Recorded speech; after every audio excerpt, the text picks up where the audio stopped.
Guess what, boys and girls? These are exclusive to us. These are the cutest shirts I think we've ever made. I think so too. This one says, Fight Night. Well, on top it says, "Let me just defend myself for a second." That's what you say a lot. Yeah. This one. That's a dope one. Is a premium shirt. It's a soft wash, and we dyed these ourselves. And the material is made out of pure angel wing. 100%. And to get it, you have to die and come back. And You have to die, kill an angel, come back. It's a whole thing. So we did. A lot of moral. Anyway. It's broken. We went through lengths to get this to you guys. Right. So congratulations to you for getting the opportunity to purchase to participate in buying this. Get your merch at slepkingdom.com. Why'd you wink at me? That didn't make me. Weirdest time to wink. I know, but whenever I see your face, I want to wink, man. Do you really? Yeah, dude. You have a cute face, dude. Thank you. Yeah. Real cute face, man. Your hair is really magnificent. Hey, fuck you, man. Don't talk to me like that. Don't talk to me. What the fuck? Don't talk to me like that in my house, man. Don't try to fuck him in his own house. All right, so just relax. Okay? Have we started? I'm told as an Asian, we're not supposed to wear this color, but you're. I know. Say it on the thing, man. Say it on the thing. Is it on? We're good. We're good. We're don't touch that. Oh, I can't wait for this one. Yeah. No, what? This is gonna be a I feel mellow. like there's history. There's not. We don't have. Him and I don't like. Wait, hang on. Can I just before we start? What? No, don't be rude. Do you have? Don't be rude right now. You have moko. What's moko? Is that it rice? Right in this nostril. You know who's a huge fan of this podcast and of you overall is Daniela Pineda, who's. Yeah. Can I just say something? Do you know how I know this? No, I don't. Because what's that magical? Shin Lim? No, there's another magical long-haired Japanese DJ who I'm friends with. Steve Aoki? Aoki. He texts me. This long-haired magical fucking DJ texts me during the fucking Cowboy Bebop premiere. Yeah. And he goes, "Is this still your number?" I go, "Yeah." He goes, "One of the stars of this movie is a big fan of yours." I go, "John, I know." He's like, "No, the girl." Yeah. Oh, good. The girl, right? Yeah. Yeah, what's her name? Daniela Pineda. Yeah. We should have her on. We should That have was her the on. Why? Why's that weird? Oh, yeah, you're a big fan of her. I'm a big fan. I mean, I'm like Trump. If you like me, I like you. Yeah. Oh, good. All right, that's his thing, right? Yeah. You're gonna kill me if I don't tell you this, but you do have a booger on this. Can you, as a nostril. girlfriend, can you take it out? Yeah, I would try to. Why are you making eye contact with I had a John? friend named James Kim in high school, and he had 1 year he decided he wanted to know how many boogers he produced, and so In a year? pickle jar, Oh, pickle wow. jar by the bed, Wait, so he would dry them, roll them, and that's how he roll would count? them, and toss them in the jar. I have logistical questions about this. Okay, Go ahead. It's not him, but it's not me. No, but my thing is sometimes they come out very wet. You could technically roll 3 out of 1. Right. There's no way to measure There's no unless you science. made them all equal amount. No. of size. You're thinking number of boogers. Quantity. He's thinking mass. Oh, He's ounce? measuring mass. Wait, yeah. And when you're counting boogers, it's always mass. Yeah, but snot, I don't know if you know this. John's right. snot versus booger is a very, very slippery slope. What?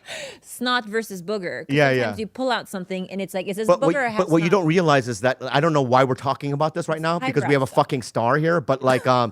let me dive in. It dries. Oh, I know. Okay, it fucking dries like ice. No, does ice dry? yeah. It dries like glue. This is a cliche. This domestic abuse situation happening right here. Oh, you're right. It's You're right. fucking I should be kind. cliche. I know you're right. You're right, John. It is. a Cut it cliche. out. All right, I'm gonna bring him. All right, let's start the thing so I can bring him up. Yeah. Someone give me a This is- paper towel because you have a booger She's got a drying booger my on her finger. hand because you made her pick it. Don't. All right. This is This is disgusting. This is chaos.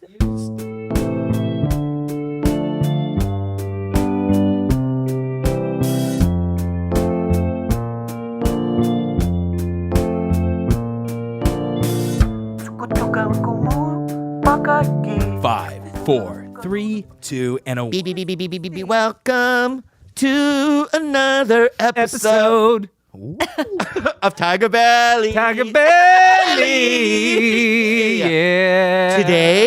on today's program, Today's program. yeah, we got this guy. We got this guy. We got that guy. We got that guy. We got this woman. And now I'm going to bring up our guest. Now, don't fucking say shit because this is going to be a long fucking intro, bro. Okay. All right? Oh, no. Don't feel weird about it too, okay? Babili. All right. So Babili. here we go. Number one, I've known him for 20 years. It's got to be. That's excessive. I know, but John, when was Harold and Kumar? It was like 16 years ago. No, wait, 2004. I'm gonna say So 18 shit, years. 18 years. So I was close. 04, yeah. Wow. So I've known you for almost 20 years. Damn. Wow. Right. So how I met this next guy, well, let's throw out his credits. He's on a new television program, right, on Netflix, and I saw the first half of the first episode. It looked fucking... I didn't know it was out yet. So today I'm like, John's coming. I should watch a little. You know what I mean? Yeah. That casino bit in the beginning was so great. I'm going to finish the series, No, right? no, you don't have to. Okay, I'll stop. I'm sorry. I'm going to. We've known each other. I know for 20 almost years. I 20 know. years. Who's the young in this situation? I definitely am. Oh, okay. 100%. The young. He acts like a little baby. He's a little baby. Also, he's a talented guy. I honestly believe I'm better looking. Okay. Mm-hmm. I honestly believe that. What do you think? I believe you believe that. I believe you believe that. I know, but what do you believe? I still believe that you believe that. I believe. You're a fucking asshole. I love your work. Go ahead, babe. I like fat boys, so I'm always gonna Okay, that's choose enough. you, babe. That's enough. You fucking asshole. Round of applause for John Cho, everybody. Clap your hands. Hi, John. Hi, how are you? Thanks for coming here. Oh, I'm so glad to be here. I'm so glad to see you, man. It's been a long time. It's been so long. I've been out of the country for a year. I miss Americans. I miss you in particular, though. Separate American. Wait, it goes me and then America. Yeah. Yeah. Okay. Good. Yeah. Well, let's say you probably miss your family more though. Probably when you're out of the country. Yeah. Yeah. You do. Yeah. Well, that feels good. Thank you so much, John. You've been out of the country, but I have to say, you and I met. I believe we met, and just don't get. I could have it wrong. During the screen testing for Harold and Kumar. Remember, it was me, you, Cal. There was another Indian guy. I remember that day where we kind of switched off back and forth. Obviously, you got the part because you're better looking, more talented. My point being is that I believe that's when I met. I remember standing next to him. Oh, so we were auditioning against one another and not. My memory was that we met as when you were cast as Kenneth, but. No, this is my memory. And maybe both of our memories can come up with the truth. Yeah, okay. Okay? So this is how I tell the story. I tell it where I auditioned for that part 10 times. Me too. Yeah, right? So we read for a lot. And then I think the last day they had paired us, right? And that you probably forgot about that. But this is what I do believe. I believe that you got me that job for Kenneth. Because I wasn't in the movie. Yeah. And I remember getting a call, and my agent said something like, I think John wants you in the movie, or something like that, right? But I've always believed that you got me that part. You know what? I hadn't thought about it in so long, but I believe that, I don't want to say that I got you the role, but Please I say think it. I wanted you in the movie. Yeah. Yeah. And thought that's you when were I knew super you were an ally. Oh, what? Because I'll tell you this. Oh, Wow, okay. I'll tell you this. No, don't do No. No. Very Korean right now. Yeah. Right? I'm going to tell you this right now. Dude. What? Can I switch with you or what? All right, so I'm going to tell you something right now, dude. Go. Right? And I told this to these guys before. When Asian dudes make it or they're in stuff, I get jealous. Right? But Yeah, for some reason, when I see you in things, like when I saw you in Searching, and I've seen, how many times have I seen those Star I'm Trek? going to get off the Sit down. I'm going to stay here. Knees are bleeding. Not weird. Oh, this bit's I'm staying in though. But what I'm saying is that when I see you in shit, I go, there's only like a feeling of like, he deserves it. I love that guy. I'm gonna watch this. Oh, I'm so flattered to hear that. It means a lot coming from you. I'm gonna get real right now. Okay. Oh, well, You're super. I want to sit down. You're just a humongous talent, and I mean it. And I have the same feeling every time I see you. I'm so happy for you. I remember also I was so happy that you did Splitting Up Together with Emily Kapnick, and I was so happy because there's so many people I admired, including yourself, and I was just really thrilled for you. Thank you, John. And more that a lot of my favorite people were going to be mixing together. And That was a great cast. oh, really good. Oh, that was a so fun to stellar go to cast. work. Yeah. Yeah. But yeah, that's how I feel about you. And maybe I should talk about it on therapy. But I just, when it comes to you, it's like I don't know why. I just don't have that weird thing. Why do you think that is? I'm asking her because she knows me better. Because he got you Kenneth. Oh, that. Maybe that's it. Maybe that's it. But man, we're past this. There must be one age. Yeah. Okay. Yeah. Because that was misguided all along. We were fooled. I had that too, and we had to give that up because that was some bullshit that was sold to us. That there must be one. There was one slot. Well, fuck that. Let's make more slots. And so I know I can't do it. I'm just not capable of doing it all. Yeah. And so it's cool to see the proliferation of talent out there. Can I give you one more compliment? Oh, I know you don't. I know you don't like them. Okay. But I want to throw this in, right? I want to say that, and this is going to be confrontational, maybe, uncontroversial, right? But what I want to say is that when he booked Harold and Kumar, though, it was almost impossible to get any part like that. Like it was, right? I mean, imagine 18 years ago, you look at the, what do you call it when there's new like rules available? Breakdowns? Breakdowns. When you look at the breakdown, there's just nothing. Yeah. Right? Yeah. So it's like you did it before the culture shift. Yeah. You know what I mean? I got I'll go down education lane. Oh, here we go. I love Back being then, educated. in the breakdowns, they would say, open ethnicity. That meant it's okay that you're not white. So if it didn't say that, then the implication was you had to be white. You had to be white. So the racism was actually codified in the language, and everyone knew it, and it was an open. I almost said open secret, but it wasn't a secret. You know what I mean? So it was, and Asian would be even rarer than open ethnicity. You know what I mean? So that was a time that we came up in. It was bananas. terrible. Although I was thinking on the way over, was just curious how different it was for you because you're a comedian and you had the hard currency of look at this room. I'm telling jokes. They are laughing. So that's you can't talk yourself out of what I'm doing. You know what I mean? You can't pretend that didn't happen. Whereas you could do that in a lot of other ways with acting, but with comedy, that's cash. Yeah. That's an interesting thing that you say that. You know what? And I have low self-esteem, but I do have to admit that's the one thing that I did realize about myself is that, if I'm following, these heavyweights, which I've done over the years, like Chris Rock, and hold my own, which I can, like the audience laughs as much at me as any of these other guys. It gave me the confidence. Without that, I would have never made it. I would have never gotten any jobs. But that was the one thing that went, okay, at least, I know that I'm as funny as everyone else. Yeah. But the industry never made you feel like that. Right, yeah. They never did. It's like I started with Zach Galifianakis and all these guys, and all these guys would go to Montreal, and I never got to go. And I was just working at the door, you know what I mean? I never got the opportunities these guys had. So in many ways, it was very difficult. But we made it to this time, you know what I mean? Oh, shit, man. Don't you feel like Moses and you were allowed into Canaan? Like you thought, oh, I'm going to be wandering in the wilderness with these bozos. Yeah. Forever. Yeah.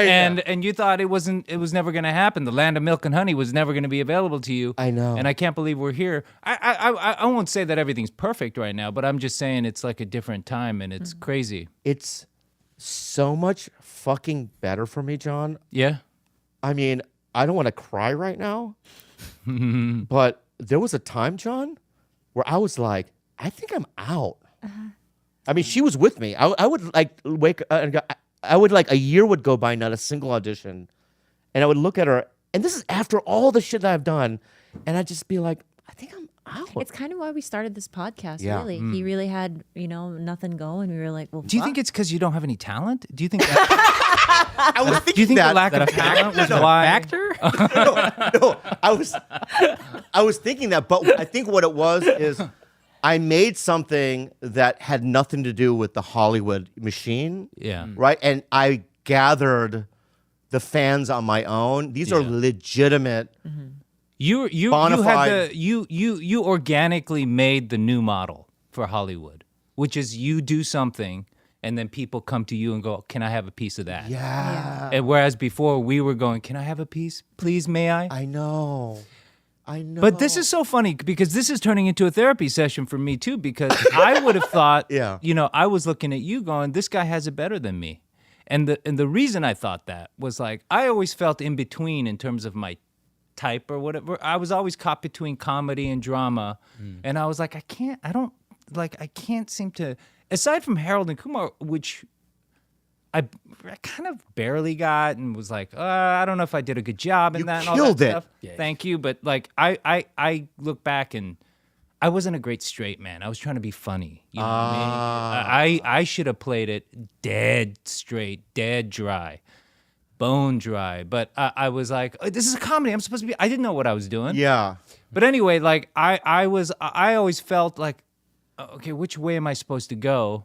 And I looked at you and I thought, this guy's funny. Like that should be a clearer path. And I would have thought that you had it better. I did. I was looking at you going, Because while you're doing what you're doing, I don't know what you're doing, all right? I'm sure you're doing great things, you know what I mean? But you're doing your great things. I was in Peoria at the Chucklefuck Factory. You know what I mean? Trying to sell 20 tickets. yeah. You know what I mean? I mean, there were some desperate times where I'd be in a town. Remember I played this place called Bananas? Yes, I remember. And then they had the folding seats. Yeah, and then the host goes, call me Jimmy Nee. Like, I'm headlining. My name's on the thing. It's like, Jimmy Nee. And I walked up and I'm going, and there was like 10 people in the audience. I'm like, and this is in my 40s. Yeah. Yeah. We were. Yeah, we were there. with you. I'm in my 40s going, oh, this is it. This is the last Yeah. one. Wow. But then what ended up happening is we started this, and then things just started selling out. And I'm just so, thank you so much. You're welcome. She made me do this. Oh, really? Well, we didn't have a choice. We were staring at each other all day. Like, what were we gonna do? Like all day long. We're like, let's just get some mics then. And then we built this thing, and now it's all come back. It's really weird. But That's awesome, dude. I'm Thank you. so happy for you. Can I tell you another thing that you did? Okay. I will say, by the way, I'm not immune to getting my name mispronounced. I'm thinking of an actor. I won't say his name. Worked with him multiple times, and I ran into him at a restaurant. He said, "Johnny fucking Cha." Came up So to me. confident. Really? So confident. Big slap. I was like, okay. Yeah. But I've had Why didn't you correct him? The same reason You you don't don't know this- you correct don't- people. I do. It depends on who it is. If you're a comic, Yeah. an open micer, Yeah. call me say my real name, but give me a different last name. Go ahead. Give it up for Bobby Nee. Oh my God. I'm so sorry. That's how I do it. Shit. Wait a second. How do you know I didn't correct him? I didn't say that. Oh, excuse me, my friend. Oh. I apologize. Did you correct him? No, I didn't. I know you did. I know you did. Yeah. You guys, at nights, if without Calm, the app, I cannot go to sleep. They have the best sleep stories. They have the best soundscapes. You know what they have now is they have Dune soundscapes. Ooh. Yeah, so where if you could be on what's the planet where the Dune is at? Dune? That's the planet. That's You Dune. could be either Dune or the other planet. Arrakis. Arrakis. You can be Arrakis. And they also have the engine room of an alien spaceship. What? Yeah. So I pretend that I'm like stowaway. You're fancy. I just like the rain sounds. Well, that's simple stuff. You know what I guys, if you've been dreaming about a beach getaway, but you're nowhere near the ocean, Yeah. you may need to get creative. With Calm, you can listen to the relaxing sounds of the waves and give yourself a break, or the relaxing sounds of Dune. Yeah, we're partnering Wherever with you are. we're partnering with Calm, man. The number one mental wellness app. It gives you the tools that improve the way you feel. Say that again, babe. The mental wellness app part was like mumbled. Okay, we're partnering with Calm, the number one mental wellness app, to give you the tools that improve the way you feel. Clear your head with guided daily meditations. Improve your focus with Calm's curated music tracks, and drift off to dreamland with Calm's imaginative sleep stories. Yeah, I love this app, guys. If you go to calm.com/belly, you'll get a limited time offer of 40% off a Calm premium subscription, which includes hundreds of hours of programming, and new content is added every week. We're not kidding. This is Bobby and I's nightly ritual. Yep. We shower, we put our little sleepy hats on, we tuck ourselves into bed, and we put Calm on. We listen to our choice of either rain sounds or dune sounds. Over 100 million people around the world use Calm to take care of their minds. Sleep more, stress less, live better with Calm. For listeners of the show, Calm is offering a special limited time promotion of 40% off a Calm premium subscription at calm.com/belly. Go to calm.com/belly for 40% off unlimited access to Calm's entire library. That's calm.com/belly. I know you did it. Yeah. Johnny Chop. Here's another thing that you did. Last thing, but I don't know if you remember this, but we were doing Harold and Kumar 3. Do you remember? The medic, the guy that did the. You remember? Dude, You remember? remember? Of course I remember. He was gonna be That like, was, John's not I gonna was remember so this. pissed. I know. Because that was so funny because I brought it up before you got here. I don't know if you'll remember this, but so do you remember? So what happened was I asked for like an aspirin Yeah. or something Yeah. to the medic. You wanted, because I think your trailer was farther away, so you wanted to use my restroom for some reason. Power So you went in there. He came around the corner, this medic, and he goes, "Oh, Mr. Ree, here your ibuprofen," or whatever. Yeah. And I'm on a movie set. I don't, I'm so desperate to be there, right? So I don't want to cause any waves. So I'm like, "Oh, hi, I guess I'm Mr. Ree." Yeah. He comes out and he goes, looks at the fucking medic. He goes, "Don't ever do that again." Damn. And I went, "Oh my God, he's my hero." Because you did something that I have always wanted to do, but because I was conditioned to play along, right, with white people when they do these things, they think they're being so fucking funny. And I don't want to be confrontational, so I just let it go. And I think that that's the wrong move. I remember that, and I also remember thinking, because I'd never asked for anyone to be fired, and I had a discussion. I went back, and I think I talked to John and Hayden about it, and I talked about it. Now, as I'm recalling, I think part of why I didn't press the issue was he was from Europe, and they got some weird sensibilities over there. They really do. I mean, they throw bananas on the soccer field at black players. Yeah. Yeah. That's It's weird. bananas over there, and so literally, I guess, sorry. Funny. And so I remember going, okay, I'm gonna step back and just let him know that this isn't gonna be tolerated. But yeah, I was kind of surprised myself. I was like, I got really pissed. Yeah. I was like, what are you doing? Yeah, it was really like crazy the way he did it.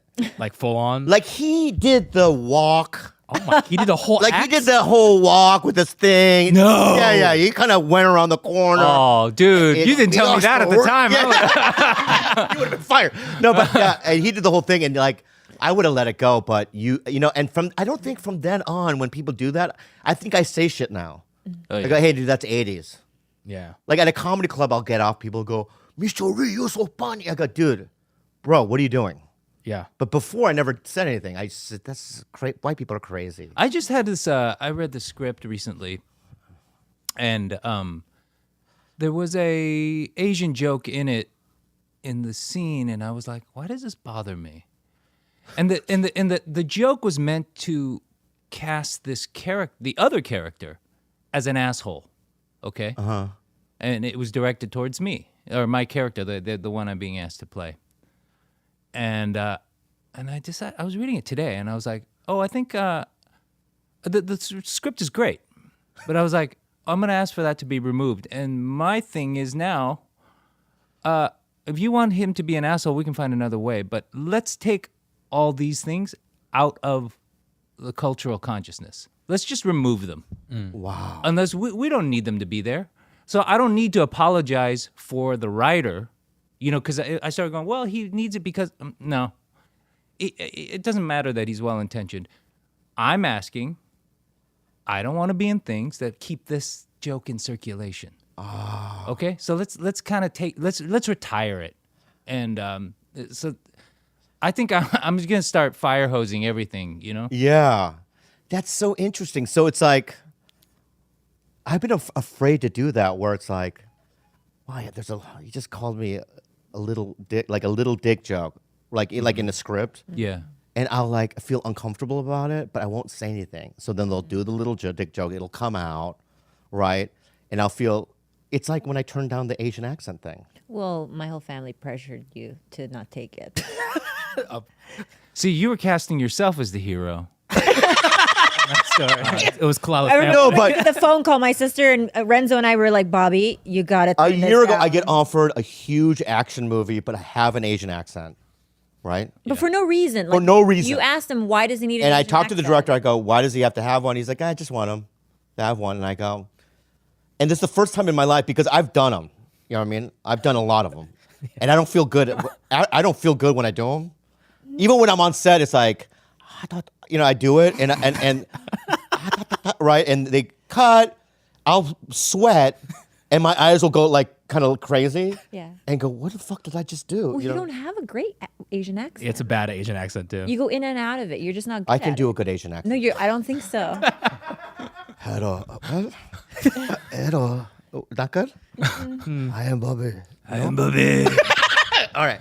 But anyway, Okay. but I remember you telling me you don't do Asian accents, so it's like that sunk into my head too. Turn your phone off. Well, listen, man, but I will say I'm turning around on that in the sense that, like, if it's for yucks, then I don't want to do it. I mean, it's a different context, right? Like, I'd love to do one now. Obviously, I was just saying, I love people. There are people in my life who I love very much who speak English with an accent. yeah. Like, I want to honor that and honor them, and I'd love to do it now. But at the beginning, that's what I had an early incident that really annoyed me. And early on, I was like, I'm not going to do this. And then I was cast on a sitcom as a Chinese delivery boy. And the reason I said yes was he had a Southern accent. Okay, so I justified it to myself. I was like, okay, cool. That's different. I went on set. And I did the thing, and then, so this must have been late 90s, right? And crew all white men, because it was 1997 or whatever it was. And I do my Southern accent, here's your Chinese food, or whatever it was. It's funny. It's pretty good. It's funny. And everyone cracks up, and I go, oh, what are they laughing at?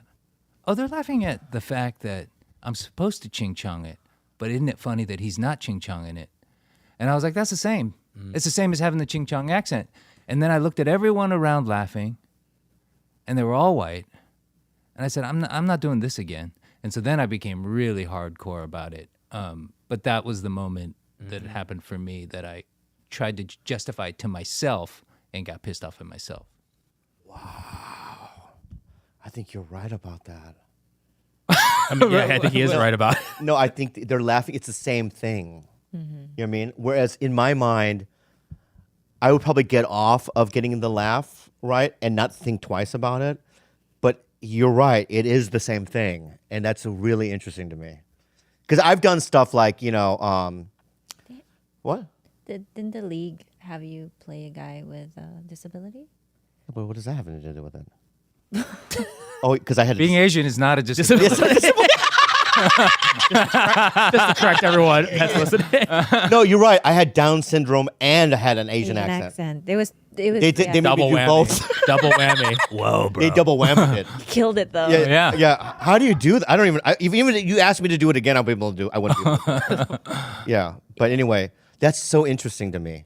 I have. May I? Anything. With another story, because I did have an accent movie audition issue early on as well, and it was for a movie called Big Fat Liar that I was in. It starred Frankie Muniz and Amanda Bynes, who were young stars, and it was a feature debut of a director named Sean Levy, who's a big deal now, and he's terrific.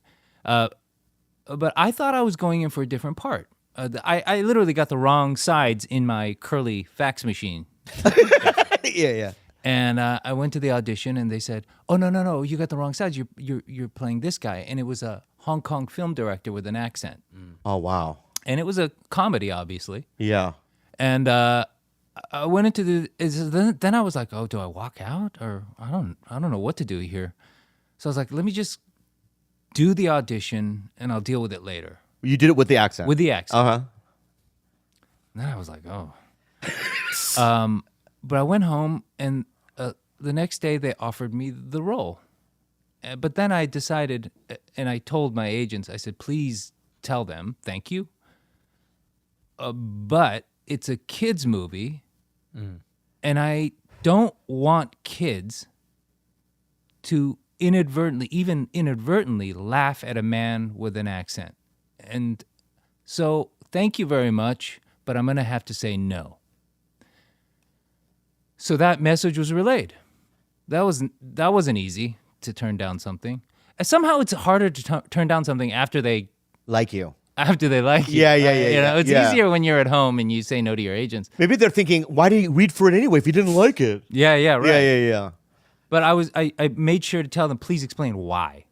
But they never changed for you. They never called back and go, what can we do to make Then I was nobody, you know. Oh, okay. But I had no credits, and but he called me. The director called me, and we had a conversation. And then he said, and I told him again. I explained what I just said. And he said, "Why don't you come in? Let's do something different. Tape it, and let me pitch it to the producers." So I did. I came back the next day, took the same lines and did a different take without an accent. He sent it off to the producers, and he said, "You got it." Wow. But it does start with, like, the first step is the willingness to let it go, which I think is the hardest thing to do. So, especially when you're poor, When you're poor, yeah. it's so hard. I can't imagine. Like, I can turn down things now, but dude, I would do light gay porn. I mean, back in the day. I mean, I don't. Light. Yeah, Light. Like super light. Light. Not on the face, you know, not in the hair, you know what I mean? Yeah. But, you know what I mean? And also use the Japanese, when they blur things out. Yeah. I like their technology when it comes to so that. I trust it, you know what I mean? I trust Just blur everything out. But I would have done anything right back then. A movie? You know what I mean? Accent? Fuck yeah, I would have done it. But it's like, wow, man. But now I can say no. Because I have a little bit of money. That's the lesson. Isn't that cool? Is that gross for me to even say something that out loud? If it doesn't feel gross, It doesn't feel gross to me. Okay, then. No, it feels good to me. It feels free. Yeah. You know what I mean? So Yeah, I mean, you can get to what I always say, like, I guess to me, it's however you get to the place where you feel secure is legitimate. You know what I mean? Like, and if having money allows you to be the kind of artist you want to be, then Yes. then I think you should run straight towards that. You know what I mean? thank you so much. And I'm running right now. I'm gonna run straight toward that, man. Oh, fuck yeah, dude! Fuck yeah, dude! Did you break a little foot during from Cowboy Bebop? What happened? Something that hurt. I broke my ACL. I'm sorry Yeah, for saying it like that. Yeah. I didn't know specifically That's what it not was. quite a little foot, Little is foot? it? What's ACL? Is that big? I got a boo boo on my knee. It's a knee. What happened? I don't know. I landed funny.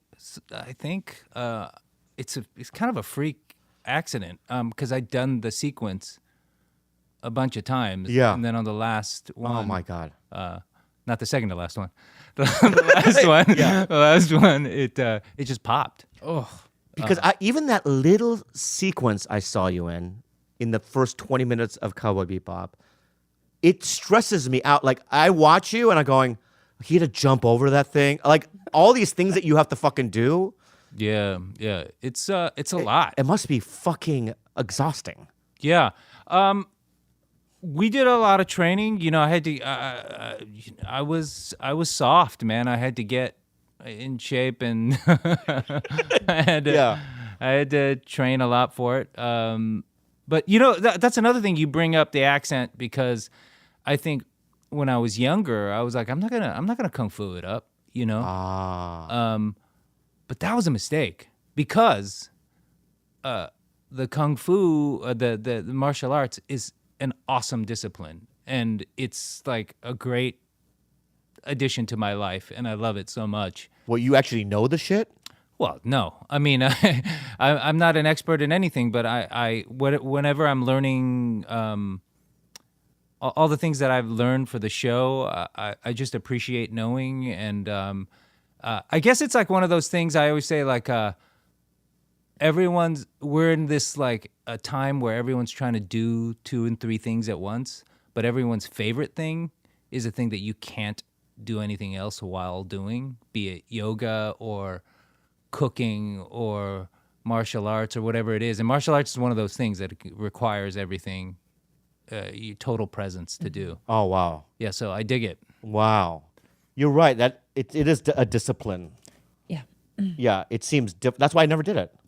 Makes sense. That's why I don't have a belt. Yeah. The reason why I don't have any stripes or nothing like that is because I know how complicated it is. Your belly refuses Fuck the you, belt. Matt. Oh, sorry. What? Why? I'm sorry. I thought you were attacking. attacking. I'm a guest in your home. I thought you were. I thought you were literal attacking guest me. in I thought your you were attacking. literal home. I'm sorry. You're right. I love you. You love my belly? I love you. I love your belly. But John, You look really good in that color. But John, what are you saying that for? So top or bottom or both?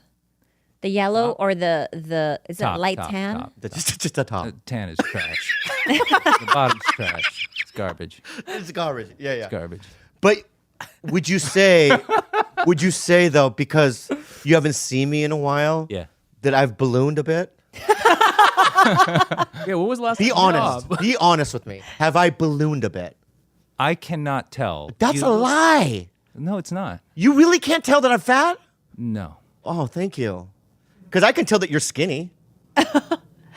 Oh, yeah. Do you remember this? Oh, I do. Different body types. Oh, yeah. He has not changed. Look at him. The same dude. The same dude. So different. Is that real? I don't remember. Where'd you guys film this? No, Yeah, it was couldn't have been post. real. Yeah. Where'd you guys film this? This is at So Paulie, your house, right? Yeah. So wait, what house is it? This is above the Comedy store. Yeah. So Paulie owned a garage. There he is. This is me. Can I tell you, people still come up to me and talk to me about this Dude, bit? bro. All the time. People always say, "Freeze, LAPD." Every time, like once a month. Freezer, LAPD. Oh, look how fresh-faced you were. I know. This is weird because this sketch is a little bit of the conversation we were having. I know, it's weird, right? It's about that, Yeah, right? A little bit. Our conversation. Freeze LAPD. Freeze the LAPD. Yeah. And you're telling me to go for it. Right? You're telling me to do the accent and all that stuff, right? And then you come in, you swoop in and get the fucking thing. Yeah. With that, Louis Anderson was in that too, right? Louis Anderson. What a weird fuck. Yeah. That was such a long time ago. It was, right? Oh, and remember I gave you an award? Yeah, I asked you to give me the award. I was like, What award was it? I don't remember. No, tell me what award I was telling them about. No, I don't remember. I remember being in a conference hall. It was a lot of Asians. Yeah. And I was like, you want me to give you an award? That's why I was there, right? Yeah. I went up there and I gave you an award, I remember. You presented the award to him? I said, I don't remember my speech. You but said something about my eyes. I recall that. Are you being real? Okay. I'm being real. Like in a stereotypical way? Like this guy has the gookiest eyes I've ever seen. No. No. We're in polite company. My dad was there. Oh yeah, that's right. Your dad was there. Yeah. Your family was there. Yeah. yes. I said something about he has mesmerizing eyes. Like, why would I fucking say that? I don't know. But I said something. Yeah. Okay. That's all I remember. But yes, I've always admired you. All right, enough of this fucking. Okay, We love each other. We get it, man. John, when you have to prepare for a role, do they give you an image of what the end goal is? Like, hey, we need you to get fit. This is the end result where we need you to be, like 16 pack or whatever, weigh this much and be this agile. I think this in terms of Spike, I've never been told that. Although I was told for Star Trek, in a very polite way, because I was heavy for me at the time and pretty damn out of shape, and they said we would like him to be athletic looking, and that was a very nice way of putting it. For Cowboy Bebop, I think it was always just get in shape and look like a martial artist, like not. It wasn't about getting big or buff. Or Yeah, Because when I look at like Kumail, right? You see his transformation. Why are you doing I love that? Did you just you ate something sour? No, I love it. I You mean, look like a baby. that's me there. going. I love it. I just think he's a comedian, right? Well, he's a comedic actor. He's a comedic yeah. actor. When a comedic actor looks like that, it's fucking blasphemy. No, I just It's fucking blasphemy. What are you looking like that for? look at that. I don't like it. That's insane. I liked it when he was funny. It's funny. Yeah. It's funny, but I'm just saying, like, did they show him a picture and said, Damn. look, you got to be jacked like this? No, but he was always. He's been like that. No. No, he has. I saw a photo of him. I'm getting. You're getting really passionate. I'm sorry. It's just a lot of I get. body passion. I know.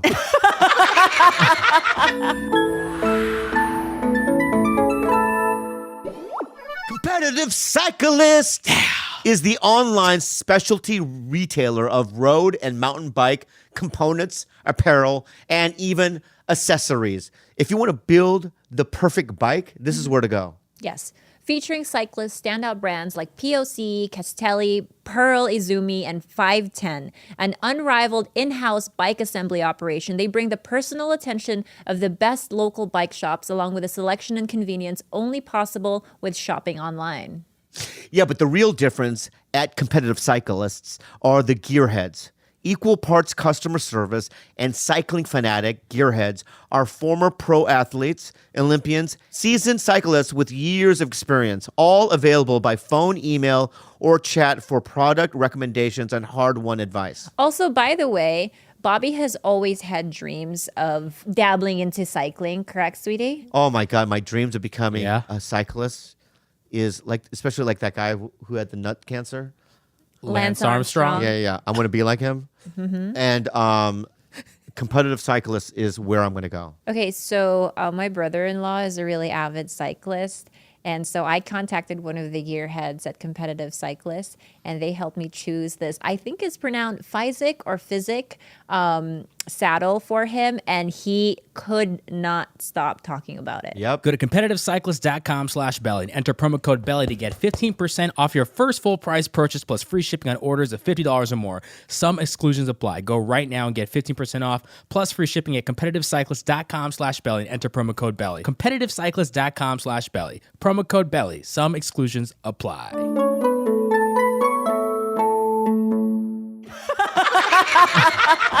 I have so much body passion. People know that about me, okay? I'm just saying, 3 or 4 years ago, I saw like Sexiest Man or something like that. Yeah. He was like 90th on the list, right? And I remember seeing it was like this much of a photo. Okay. And it was like that, and I was like, fuck it. And I fucking You ripped it? I ripped it. But he looks great. Look at what he used to look like. Normal. Yeah, normal. But I knew you're right. you were he a has- badass, bro. I knew you were a badass. Dude, you don't even know how many times I saw the Star Trek movies. When you were fucking in the, remember you guys, remember, no, remember, I was, you guys were both shooting down, you and Kirk, shooting down the thing, right? And they were drilling, right? The red stuff, the matter, right? And then you put your parachute, right? And then you landed on it. I remember he was slipping, right? And you had your sword, and then they came out of the little compartment. You fought him like this. I want you to do an entirely new podcast where you just describe movies. I should. It would be a hit. It's like audiobooks. Yeah. You know what I mean? But you're just Here's another Star Trek. When you were told to lead, you were the captain, right? Remember? Yeah. And then you had to do that one speech. Yeah. Remember? I remember that too. Here's another thing in the third movie, right? Just telling him his secret. No, I'm going to tell you. But you were so athletic. Oh, it was basically the whole thing. Right? I'm going to show you more how athletic it is, right? And in the third movie, I remember you were captured on that on that planet, right? And then that lady had the thing in her head. Remember, she had the thing that opens up. Yeah. You were there, right? Yeah. Yeah. And here's what I also liked about the movie: they made because of Sulu, they made your character gay. I like that. I love that. You know what I remember? I just remember there were discussions about Sulu's husband, and I said because it could have been a different species, could have been a Klingon or whatever. Yeah. And I said I would like an Asian man, and there was a little bit of difficulty because we were shooting that scene in Dubai, and there were cultural problems with getting an East Asian man and one that would be willing to be depicted as gay. Wow. So we ended up using one of our screenwriters for that role. But I requested an Asian man because I was like, if we're going to go gay, and this is just my own trip, I was like, I want it to be super like heteronormative in the future. Like this is... So there's no like a weirdness about, because I did know like being older, I've known a lot of gay Asian dudes who don't want to touch Asian dudes. Oh. You know? Wow. And so I was like, I want that in the future. There's no hangups. This dude's thinking about the fucking future over here. Bro, What if you got a call to be his husband? But when I saw that, I've seen that movie 1,000 times. But when I saw that part, every time I see that part, I go, imagine, because Pike, what's his name? Chris Pike? Chris Pine. Christopher Pine? Christopher Pine? Captain Pike. Captain Pike. Captain Pike oh, yeah, is in but the movie is another character. Kirk. What's his name? Chris Pine. Christopher Plummer. He's a major Love movie him. star. He's a huge. I love him. I love him. Right. But there was a moment where he gets off the ship. He sees you guys, and you guys walk off with your daughter. Right. Yeah. Right. Yeah. Imagine if just for a split second, if it was me, and now the audience, dude, the audience. Imagine the audience. They would go fucking crazy.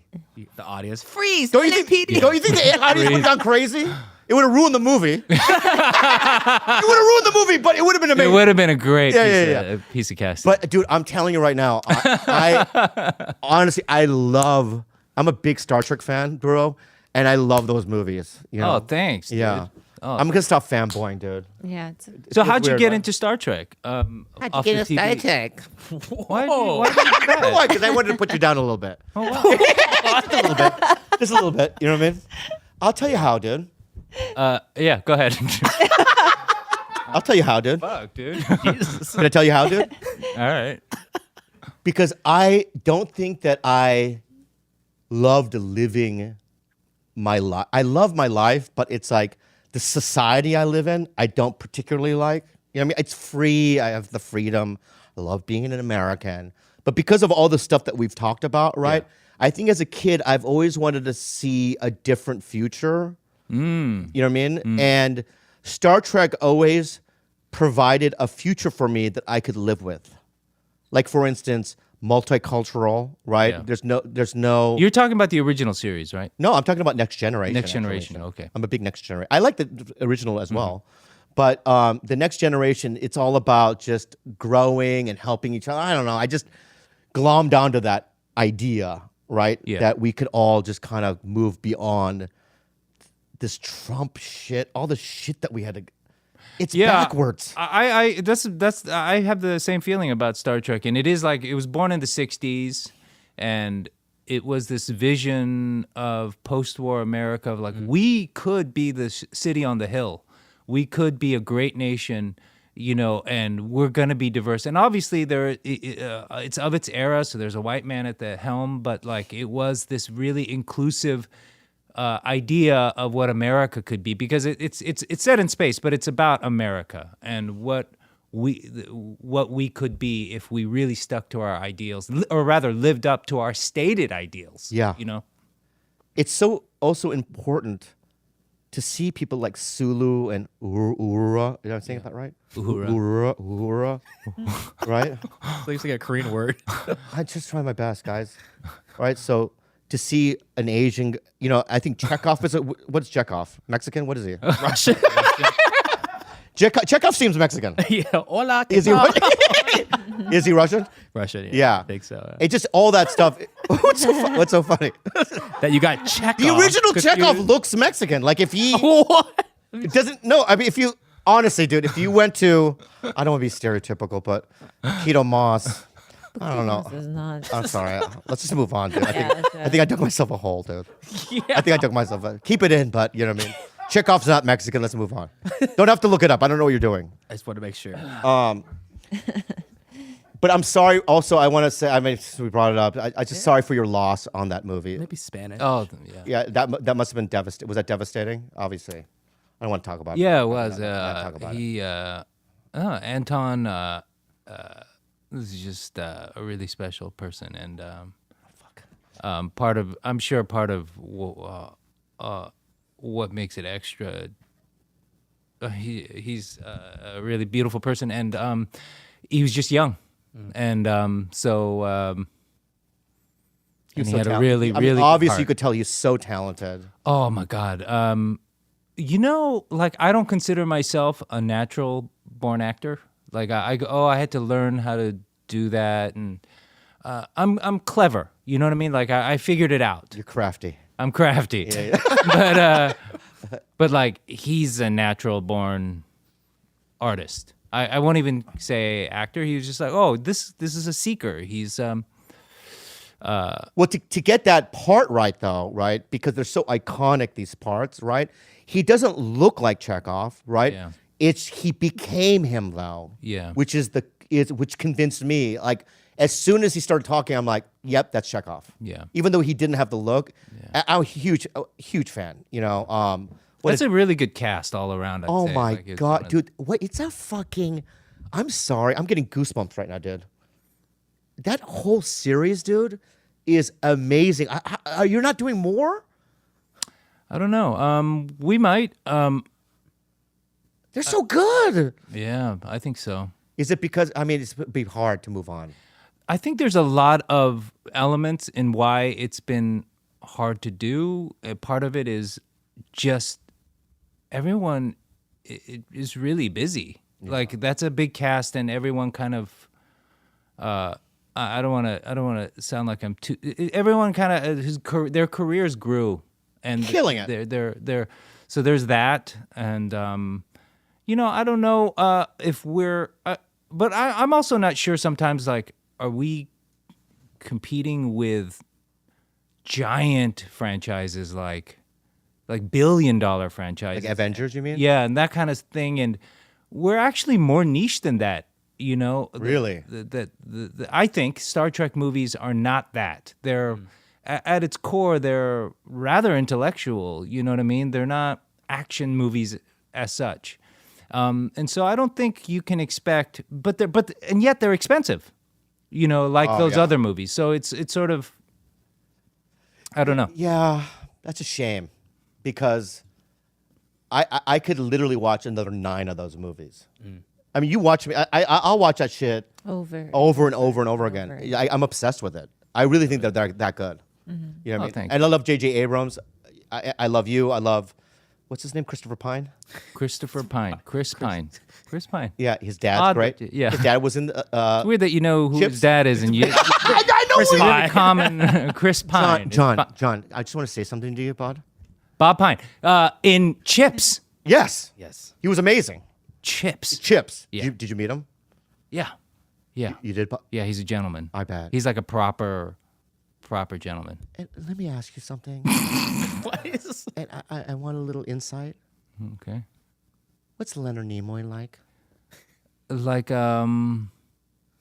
he's like a spirit, not like a human being. Like he's was like just a beautiful spirit, like a almost kind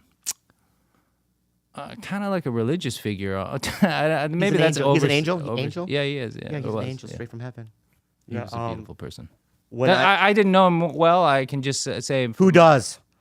Who knew that guy? Right? But I remember there was a scene where they were doing it with Chris Pine and who's the Englishman I like?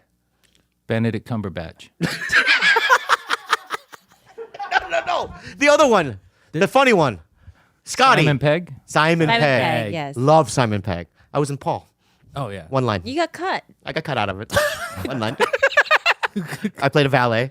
I got cut out. For a big fan, you're terrible with the names. of the cast.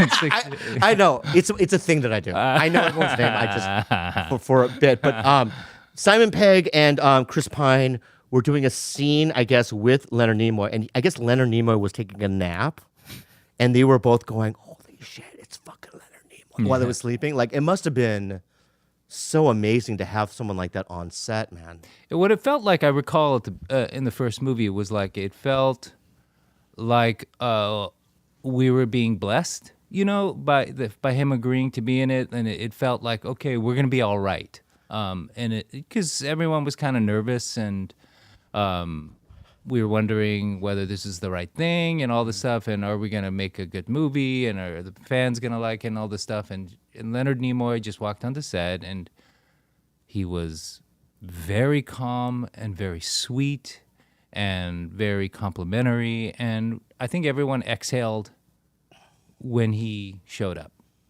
and he was giving that to us. I felt like I'm telling you right now, man. If I saw Leonard Nimoy, I think I would just have no more moisture in my body because of just the sheer joy of tears coming down my face. I love him so much, that guy. I believe that. Do you believe that? Yes, I do. Yeah. I'm fucking obsessed with you. Oh my God, what a great guy. he passed. moistureless. You When would he be. died? I feel like it's been almost 10 years. It's been that long. Oh wow. Could it be? 2015. Almost. Oh wait, no, that's 8 this years. one. Sorry, that's 2015. Wow. So, John, are you back for a while now or no? Yeah, I'm back. I shot the show in New Zealand, Yeah. and then I stayed and did a film there, and then we were there sort of. We waited out the pandemic a little bit, put my kids in school, and then In New Zealand, you did? yeah. Wow. Yeah. What a great place to be during the pandemic. Yeah, they were COVID-less Yeah, they were for most of the COVID-less. time, and Wow. then at the end there, we got put into lockdown because Delta got in, and then we left. But it was a really great respite for us. Do they speak English? Oh my God, God. Bobby. Yeah, They do? yeah. What is your problem? Well, they probably have a native. Yes, the Maori. Maori. Is The Maori is very, a great language. But they all speak English. I had no idea, and I learned something new. Oh yeah, that's right. It is. Adesanya speaks English Oh my God. Israel Adesanya is also from my Nigeria. he's also from Nigeria, but he has New Zealand roots as well. Right. Okay, so they speak English. Yeah, but he's not Maori. I'm just letting you know, Israel Adesanya is not Maori. All right. Oh my God. So you spent the fucking. My God. You spent the pandemic at New Zealand? Yeah. Yes, at New Zealand. Let me guess that city. Let me guess. Name one city in New Zealand. Auck. Yes, close. Yeah, that's I know. There's a Auck. Auschwitz. Octon. Auschwitz. Octon. Not Auschwitz. It's not Auschwitz, right? No, it's No, What's Auschwitz? that's the world. Hitler. Fuck! I got wrong. Yeah. Yeah. I was wrong. Yeah, that's way too far. That's right. That was a. That's inappropriate. I'm disappointed. I'm so sorry. I shouldn't have gone there. You can cut that part out. Keep it in. But No. I'm sorry. Kenny, What, go ahead. what? Give me another noun or another sound. You're supposed to guess it. Disney. Ok. It goes ok, and there's one more Ok. syllable. Can you give me a word that sounds like it? Hand. Auckland. Boom. Wow, wow. That was really good. Are you being real? No. I know. I don't know. Yeah. All right. So you were in Auckland. Yeah. So when you're in Auckland and your kids are going to school there, Yeah. obviously they speak English. I know that because I know. Yes, my kids speak English. I know. Speak Maori. I speak English. I understand. Okay. They speak English. God. So they go. I'm Fucking just saying this. racist. How old are your kids? What's that? How old are your kids? That's not appropriate. Oh yeah, that's sorry. No. You're young kids. No, they're 13 and 8. 13 and 8, right? So they went to school here. So I'm sure going to New Zealand is a culture shock. That's all. It was, yeah. It was but they adjusted pretty fast. They're really sweet over there, and I guess kids are pretty flexible, I was all freaked out cuz I went just cuz of my immigration, 'cause when I was 6 I was born in Korea, so I came to the States when I was 6 and didn't know the You were language. born in Korea? I'm a foreigner, bro. Yeah. 한국말 해? 잘 못해요. 잘 못해요? 예. 너 한국말 해? 안 해? 조금만요. 조금만 해. 나 조금만 해. 예. 굉장히 조금. A lot little. Yeah. A lot little, yeah. Do your kids speak Korean? No, they don't. Your wife is Asian though. She's Japanese. Different country Different again? country. Different country. Yes. Different country again. We're learning something new. They don't speak English there. They don't. Japan. What's wrong with today? You're doing fine. Everything I'm saying. No, stop. Sorry, Sir Yeah. John. Everything I'm I'm saying. just astounded that I let you enter me. You mean penetrate you sexually? Yes. Astounded. Why did you look at me when you? I looked at you because in sorrow. In sorrow, I also looked at you. Maybe you'd have my back, maybe, but No, he didn't. yeah, you didn't have my back. You didn't have my back. No. Yeah. I don't even. One day I'll realize why you let me inside. Yeah. The most important thing is I'm inside. Oh my God. Okay, let's move on. I didn't grow up here either. Yeah. I moved to, but Stop with the gang. Bobby, you'll have to hear this go ahead. because I grew up in the Philippines, but believe it or not, that's an English. We speak English there as well. I know. I didn't even really understand. Like, that's why I'm a little uptight about it, and was really worried. I'm sure that factored into it, and also like it's a dominant white nation, and I was like, okay, so. Are they gonna be okay? And so I was worried about it a little bit. They were fine. One thing about New Zealand that's also interesting, like you mentioned the Maori, is just as an American, they're dealing with their colonial past in an interesting way. They're like trying to. From what I observed, they were, trying to come to grips with it, come to terms with it. They have Maori schools, and it's definitely a bloody history that they're trying to educate their kids about. And I can't speak. I'm a foreigner. I can't speak to how well it's being done and what the perspective of the Maori is. But from what I saw as an American, I was like, oh, this is really a roadmap that we should probably take a look at. It will never do that. Americans will never do it. Why is that? Because we're split into two tribes, right? And it's really heated. And I just, I don't think that it's as heated in New Zealand. I think there's far more. They're not European, but I just feel like they're just more like cultured in that way. You know what I mean? Where it's like in America, I mean, it's just split in half, and it's ugly out there. When I performed sometimes over the years, last 25 years, if I saw an Asian guy with a white chick 20 years ago, I would say something like, this is so stupid. I would say something. What? Go. You won the lottery. Yes. I know that line and I hate And it. you hate it. But I used to go, you won the lottery to the Asian guy, which is terrible, but used to get a laugh, right? But I see now in the last 5 years, I don't do that anymore because when I say that, it doesn't get a laugh anymore. And And the guys, fuck you. That's why you fuck stopped you. saying I it? stopped, yeah, that's why I stopped saying it. It didn't get a laugh. Fuck you. Stop. Not All right? the fact that I cringed every It's cringy. time. It's cringy. But what I'm saying is that I see it now, and now the audience is like, "What the fuck do you mean?" Yeah, Bobby. Yeah. All right. The Anyway, worst part is that your girlfriend's Asian. And I have to hear you tell another Asian man he won the fucking lottery. all right, And I'm like, what the fuck? all right. I'm an immigrant from the Philippines.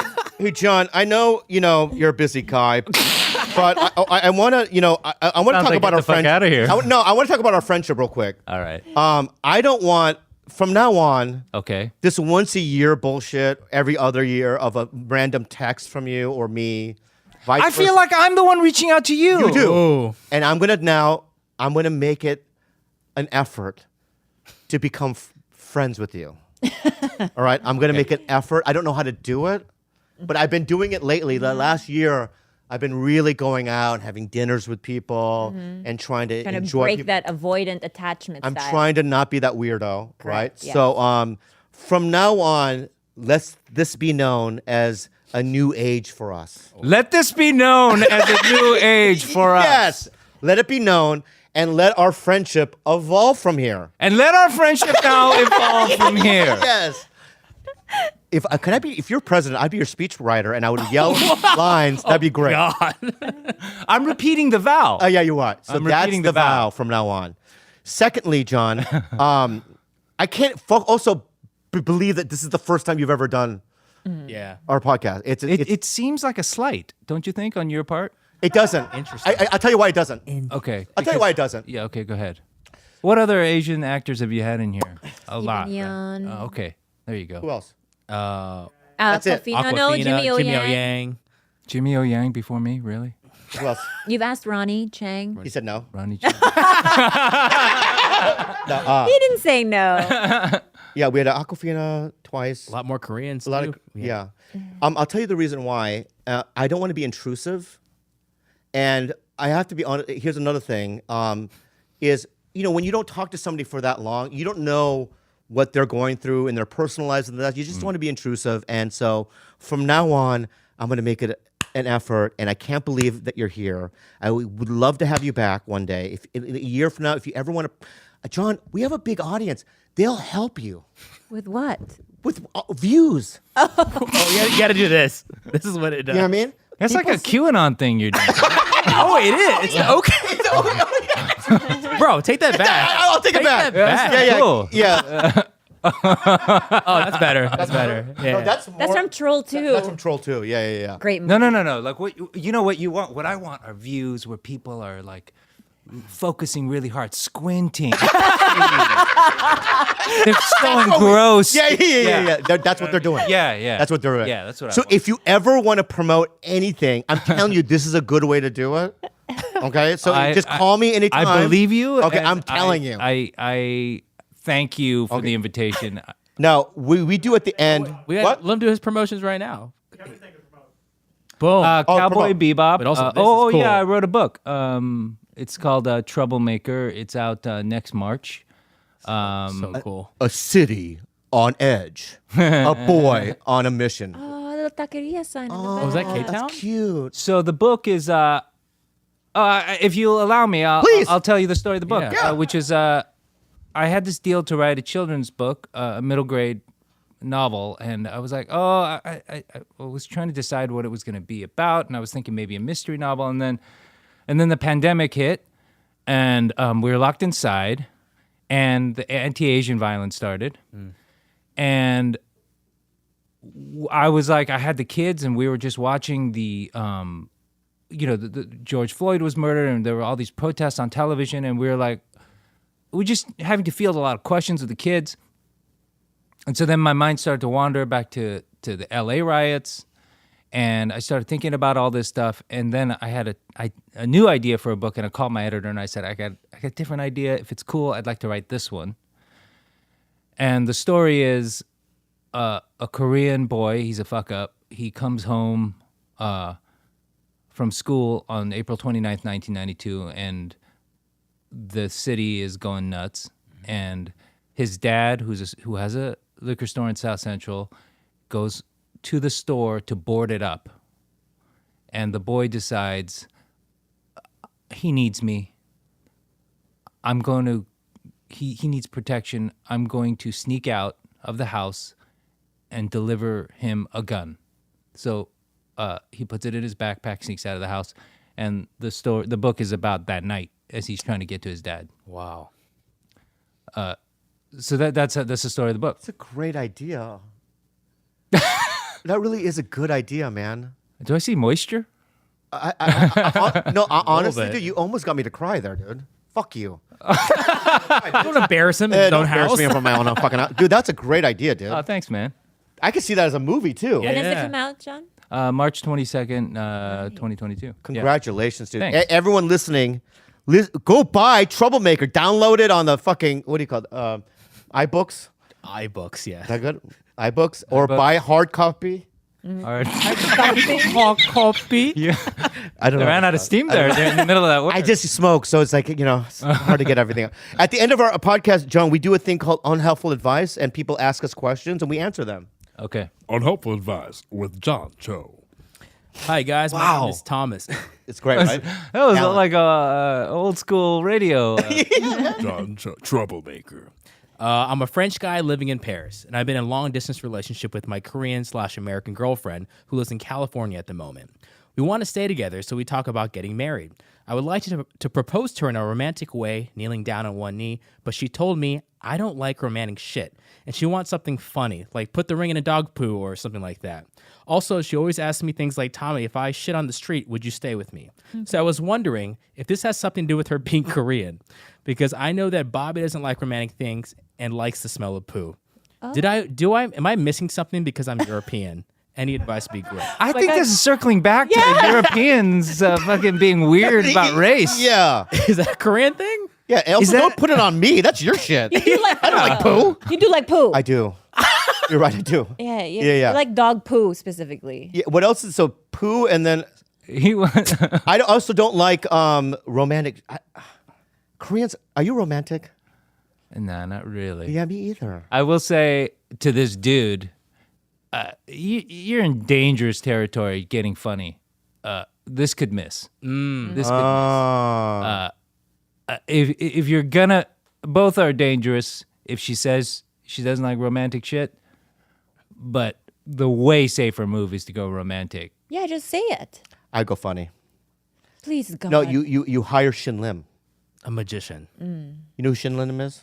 No, I don't. Shin Lim is one AGT, and he also won the global AGT. He's the greatest musician in the world. He happens to be Asian. He happens to be from Boston. Is he funny? No. Okay. But no, but this he, going? I'm but sorry, he where's does this stuff. But he does stuff like like he'll push like just a table and smoke will come out, So you would do a and magic he show. pulls cards out of his mouth. Like you'll sign it, he'll rip it up, and he'll come. Like he does all that kind of stuff. So you ask Shin Lim to do something where maybe you fake a car accident. Oh my God. So scared the shit out of Khalyla.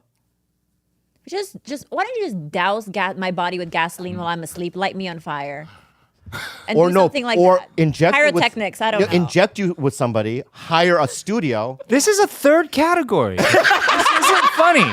This is a stunt. This is a production. It's not funny That's what anymore. It's not funny. It's a stunt. All right, it's a stunt. I would It's a do a stunt. stunt. Just throw nerve gas in there. No, inject you. You pass out. You open. You wake up like Mission Impossible in a hospital, but it's really on a studio. This is a fourth category. This is abduction. All right. All right. Well, then, just ask direct, like John. Yes. Fuck. Is that your advice? No, I'm saying go romantic because it'll. Well, I like the stunt idea, but it's gonna be told, and I don't know if you want to go funny because humor is of its time. You're right. 30 years from now, I'm not sure when they're telling the kids. I'm not sure Yeah. if the joke plays. I also know the difference between Auckland and Auschwitz.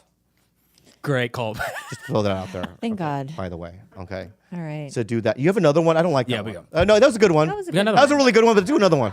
Hey guys, I'm a single 31-year-old male struggling with loneliness and depression. I wish to get married and have kids, but live in an isolated area with very few single women. I could move to a more populated area to increase my chances of fulfilling this dream, but doing so would require me to give up my dream job. All my siblings and close friends are married or engaged, which makes me feel like I'm missing out on a major life experience. How old is he? 31. So what should I do? I'm sorry. Can you go over the beats again of that? Yeah, me too. He's 31 years old. He's struggling with loneliness and depression. He lives in an area with very few romantic prospects. Alaska. Maybe. No, And if he- Alaska has a ton of romantic lot. prospects. Riverside. Riverside. Riverside, Barstow. California, yeah. And he said an option would be leaving where he lives, being uncomfortable and leaving, but he would be missing out on his dream job. So does he leave, take the leap, look for love somewhere else, or I be say dream job. Stick with the dream job. Stick with the dream job. Yes. Always stick with the dream job. I thought you weren't bound by location anymore because of the phone and the apps and the stuff. He probably does something manual though, something physical, maybe. You know, basically? I would. You know what, dude? It's like, I love you, Oh, God. and I love being in a relationship with you, and I'm so happy. Okay, but I am. I think I just dug myself in a hole. Yeah. But can I get? I really did did. like. Can I try to dig myself out though? I didn't even say you were in a hole. All right. Can I try to dig myself out real quick? Yeah. What? What'd you say? Don't go go deeper, deeper. George. said. Don't go deeper. But I love having a companion, right, that supports my dreams as well, and I can support your dreams as well because I believe that that's very important. So I just feel like if he's focused on his job, right, and he loves what he does, because I didn't meet you until I was 43 3. years old, Yeah. right? 42. 42 years old, right? And I just stuck to my guns and I just said, I'm going to do this job. And I met her. The one thing I did appreciate about him was, although it broke my heart in a million pieces, was he's like, I want to make things really clear. Above all else, above love and affection, is always going to be my money and career. Romantic, baby. And he was like, so manage your expectations. And I I'm just like, right now I John, you're a just therapist. shot that scene. Yeah. But like it's your great great great grandfather, and it's in black and white, and he's saying that to his 13-year-old arranged marriage wife. And his exact same words. Yeah. yeah. Which is to say, Yeah. yeah. I mean, You're right. I love you. Yikes. Hole was deeper. I'm gonna wrap this up with a philosophical Yeah, statement. we can do it.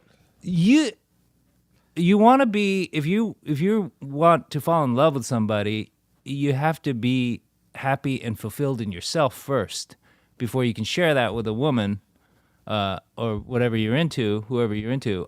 So work on you gotta be the most fulfilled version of you first. right. That's what I was trying to say. And it seems like he's real down. See, but I said that You said eloquently. you did it eloquently. I didn't know what the words to use, but that was just the gist was. The same? All of this to say, I think what Bobby wants to say is Yeah. let me Yeah, his mouthpiece please. Translate them. in a more poetic way. If if you want to find love, you've got to be somebody to love. Oh, I love that. That's good. That's good. That's a good. That's good. Exactly That's what I wanted good. to say. That's good. Bring it in. Print the T-shirts. Oh, for sure. John, anything else you want to promote? No. I have a movie. The other movie I shot in New Zealand is called "Don't Make Me Go," and it's a father-daughter road trip movie. Oh man, it takes place in America, but we had to shoot it in New Zealand because I was there, and they drive on the left side. Oh wow! We had to. It was a road trip picture. Oh my God! How the fuck do you work around that? We had to shut the freeway down. Damn. Oh wow! Crazy, Bill. And to change everything, like wow, that would have been. Oh yeah, complicated. here's what they did with the New Zealand cars. They put black over the steering wheel, and they had a passenger who pretended that they weren't driving. What? Wow! That's another. And then they put a fake steering wheel Yeah, on the left side. That is so funny. That's Yeah. a lot of acting. yeah. So basically, they go, "You want to do this movie?" You're like, "Yeah, but I'm in New Zealand," and they were like, "We'll come to you." Yeah. If that was me, Yeah. Yeah, I'm in New Zealand. They're going to be like, we'll get Ken Jeong. Okay. That's how You know, people ask me all the time why I don't do comedies anymore, and I want to do another comedy. I'm desperate to do another comedy, but I always say I got market corrected. I was like, I was the funny Asian guy for a minute, and then you came along, Ken Jeong came along, Randall Park came along, and I was like, okay, cool. I'll go over here. No, American Pie Man. you're just as funny and even funnier. Okay? You're a great actor. You're a great guy. You have the skill set. Thank okay? you, friend. Don't ever say that again out loud. Okay? Wow. Give John Cho a round of applause, everybody. Thank you, guys. John, you killed it.